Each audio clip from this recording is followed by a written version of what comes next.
In the name of Mighty Allah, today we are going to talk about participle.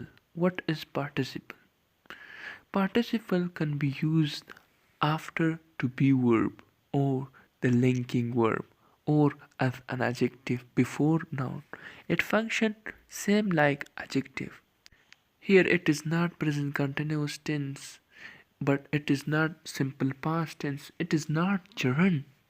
We will discuss all of these things. For example, he look tired. Here tired is participle. Simple tired is an adjective, but it came in past participle. The second example, barking dogs bother me. It is not gerund here, it is participle. Got it? We have two kinds of participle. The first one is present participle adjective, and the second one is past participle adjective. First of all, we talk about present participle adjective. We usually use present participle to talk about the cause of feeling. What caused the feeling became.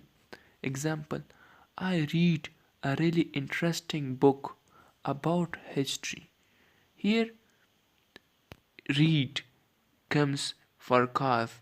Second example, I was talking to such a boring guy at the party. Here, we talk about guy at the party. It caused our talking boring. Got it? The second one is past participle adjective. We usually use past participle to talk about how someone feel. Here we don't focus on a tense or it is simple past or it is simple present. Got it? Let's come to examples. The first one, I was really bored yesterday. It show my feel, but yesterday. He is interest in a history. Here it is simple present, but we don't focus on a tense. We focus on past participle. If do you have any kinds of question, then comment it our YouTube channel. Thank you very much.